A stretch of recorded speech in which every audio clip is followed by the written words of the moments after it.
Hey guys, how's it going? 6 months ago, I started clearing up beaches. I was picking up plastic from the ground, from the beaches, in the streets, and anywhere I could basically see plastic and other waste materials. And I thought I was doing the right thing by putting plastic and mainly plastic, putting plastic kind of on a dartboard, and waking up in the morning, throwing darts at it, saying, "I'm gonna get you. I'm gonna take you on, and I'm gonna take you away from this world, and so we can have a lovely, beautiful world." All intentions well. It's a little bit deeper than that. And although we can take away plastic, it seems to be that what we find mostly at the moment is single-use plastic, right? We know that single-use plastic, it is unnecessary, and it's not. It really just shouldn't be around. We don't need it, and it is causing the most damage to the environment, to the animals, to ourselves. Single-use plastic, they're the ones generally that we're finding in the oceans, the microplastics that are inside the animals, that are polluting our rivers and our drinking water and causing cancer and other different symptoms to ourselves. And this all being well that we fight against it and get rid of single-use plastic, I believe that's still right at the top. We need to do that. But plastic in general, do we want to get rid of plastic completely? Maybe not. If you look at where plastic is and where plastic it functions and what we're using plastic for around the world, it's in the other side of what it's doing to the environment. It's also doing many good things. It's also in every hospital we see, nearly all of the hospital equipment you see is plastic right now. Nearly everything we use in order to transport, in order to, let's say, keep our food clean sometimes, it's plastic, right? So now, if we go and get rid of plastic completely, we will be able to survive. But in order to thrive, I think we need to look at this differently. And I was introduced to something called Cradle to Cradle a while back now, about maybe just under a month ago. I was kind of introduced to it and I started learning about it. So I want to kind of right now give you a summary of what I've learned about that and how I think that Cradle to Cradle design is the way forward and is the best solution currently in the world right now that I can think of in terms of pollution and waste and in general the destruction of the planet, let's say. So Cradle to Cradle, what is it? I'm going to start by saying what it isn't and by going to the opposite side of this, which is Cradle to Grave. Currently we're designing almost everything that we have in the world right now, the things that we use, to go in a linear direction, meaning that what we're designing has a place that it ends up.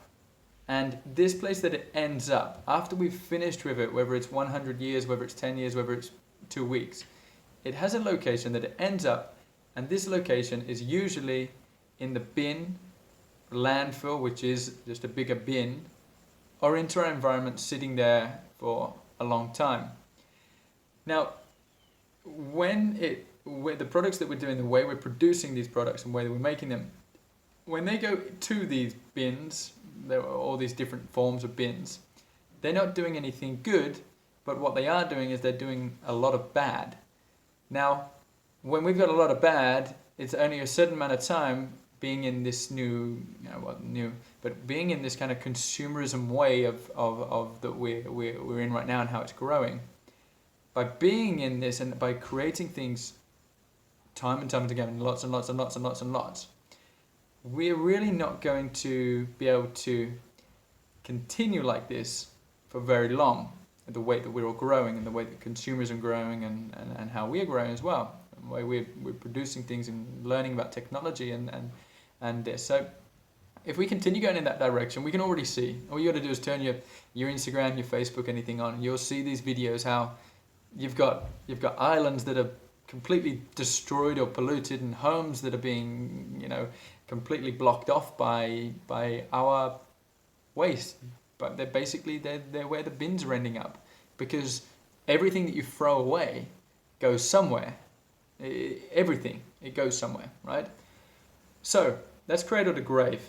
Currently, we have the way we design things is that at the end of when we've done with it, when we've finished with it, it goes to the grave. Now, there's a kind of an error in the way we've been thinking there, because we don't think long term. We just think of how we can use that, make the best thing possible. And then once we're gone, that part is kind of like, phew, okay, anyway, next project. We don't look any further than that. Whereas cradle to cradle is this kind of, it's beautiful, right? It's beautiful. I'm so happy that I was introduced to it, and that now I have the possibility to learn more and share this with more people. Now what cradle to cradle is, instead of this linear direction, there's actually kind of, there's no grave at all. There's no bin necessarily. There really isn't. What it is it's this circle, sorry.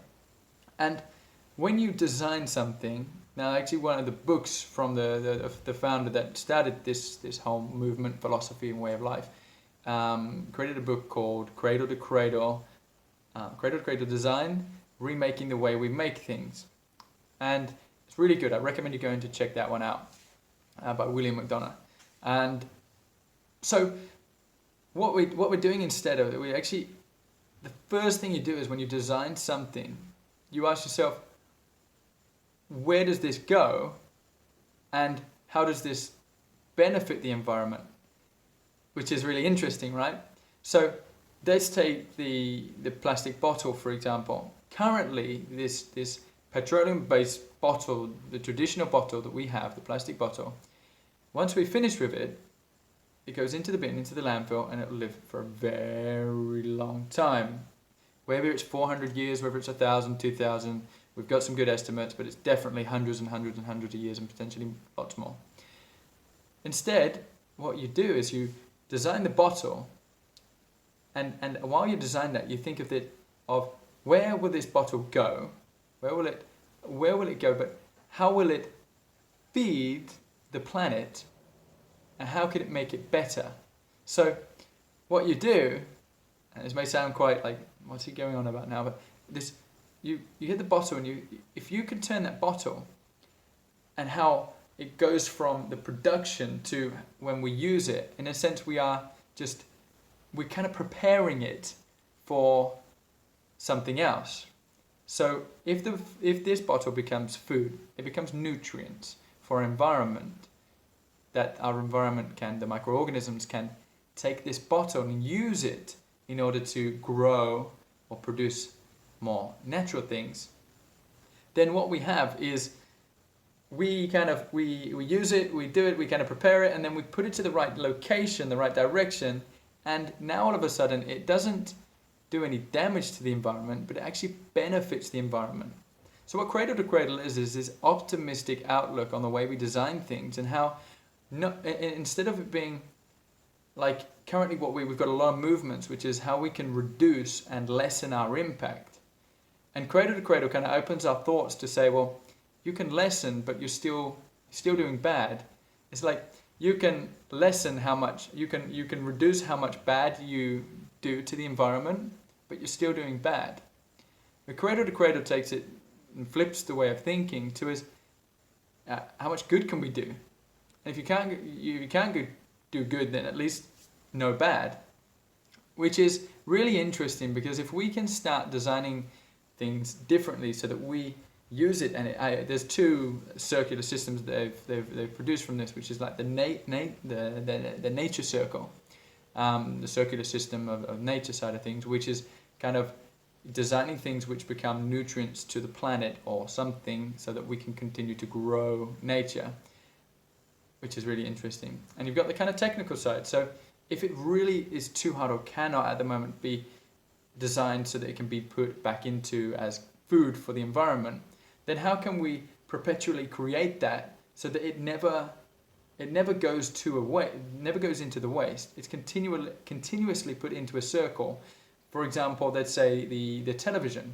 You find a way to create that television so that it's designed so that you can always bring it back to either the same people that fabricated it or distributed it, so that can be kind of recycled back into that cycle, where recycle then becomes actual real rather than, but perpetually. So you continuously do that. So the really important thing they take from that, though, is that it still doesn't damage anything in that process. It's really important that by bringing it in the technical side, still having that television to go round in this circle, but not damaging anything, and we can continuously always use it. It changes everything, knowing that we then don't need to produce so much, and if we do, it would be the nature, the circular system. We can continuously produce and produce and produce, realizing that actually instead of producing less, by producing more, you actually do more good because you're actually feeding the earth around us. And I don't want to go into this and start like trying to now teach you everything about Cradle to Cradle, because I'm still new to it myself. I just want to throw out the idea of what it is and the philosophy that and what I've taken from it and learned from it, and how I think it's such an interesting lifestyle choice that we could adopt, and way of this whole system that we currently have. How it just makes perfect sense, right? If we can change the way we design things to be beneficial to us and our environment, then it just doesn't make sense to not be doing that right now.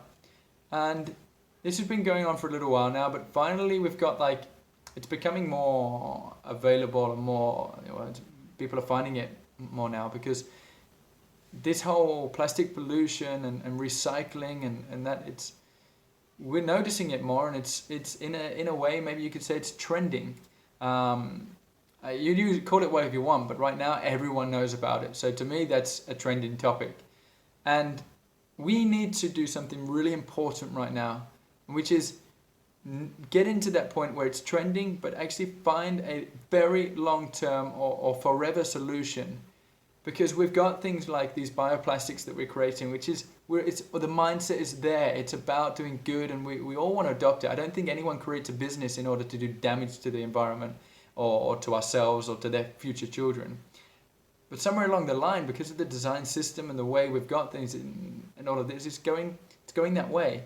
So with bioplastics right now, bioplastics, it's a great idea, but we're currently at the point where it's kind of a little bit greenwashing, even for the companies that have taken and adopted this approach, because the science behind it and what people are being educated about it is just not there. It's just not strong enough right now. So we're bringing all these bioplastics, yet they're not really doing any good to the environment, because one, we can't recycle them properly. We don't know where to even dispose of them.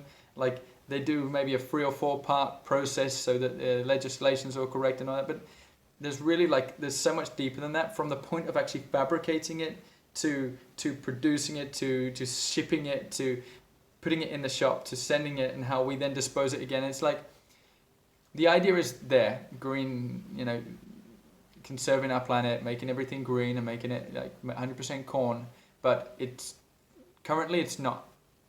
How to explain it? Currently it's not good enough what we've got right now, and it's still, at the moment, bioplastics are causing so much more damage to the environment, or at least not doing any good. And the solution there right now, it's the right way, but it's not good enough yet. And that's where Cradle to Cradle really comes in, because Cradle to Cradle really takes everything into consideration, from the moment you think about it to the moment that you're really looking at it, because it's always there. So it's really interesting, and I'm so happy that I got into this now. And yeah, like I just mentioned a moment ago, I'm not telling you now that I want to. This is all a complete full explanation about it. But it's more of something I just want to throw it out there and show you guys what I'm learning about, and that you can now take this. Hopefully you've raised some questions in your head of wow, that's an interesting way of thinking, or but what about this? And you can go off and do your own research on that now.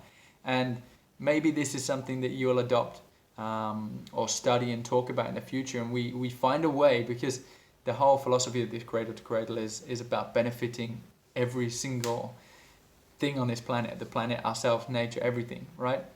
So yeah, hopefully you've taken something interesting away from this, and you'll be able to go on and further this. I will do more videos about this, of course, in the future, because right now it's got my main focus. I'm no longer saying that I want to get rid of all plastic. I think it's really important, and although plastic currently is bad, I don't think we should just get rid of it. I just think we need to change the way we design it so that we can still have plastic in our hospitals, but they be perpetually technically recycled or that they go into nature after we're finished with them when we have new stuff come boom, boom, boom, boom, boom, so that's the idea of it. So yeah, anyway, I'll leave it with you guys. I hope you enjoyed it. Hope this is something maybe you haven't heard about it and you can really take this on and go and do your own studies about this, or you have heard about it, but you only heard the technical terms and maybe I dummied it down for you. I'm quite good at that. And you can then continue your learning about this. If you've got any comments or you want to talk about this, let's discuss it, because the whole point of this is right now not so many people know about it, and we really do need to talk about it. So if you found like, wow, that makes sense, I've already known a little bit, let's talk, let's discuss. How can we share this more information about this? How can we encourage companies and councils and authorities and everyone to start thinking about this, because it affects everyone, and if it's beneficial to everyone, to nature, us, then we should be talking about it. We absolutely should. So with Pure Clean Earth, as many of you know, that I'm working with the Pure Clean Earth movement. We're going to start looking into this, but we're not going to start throwing it out there without doing a little bit of studying. But as things progress and as we go and as we learn more, everything's about education. Let's try and make it fun. Let's share some love. Anyway, cool. I'm done. Click like, subscribe, and I'll hear from you soon. All right, guys? Take care.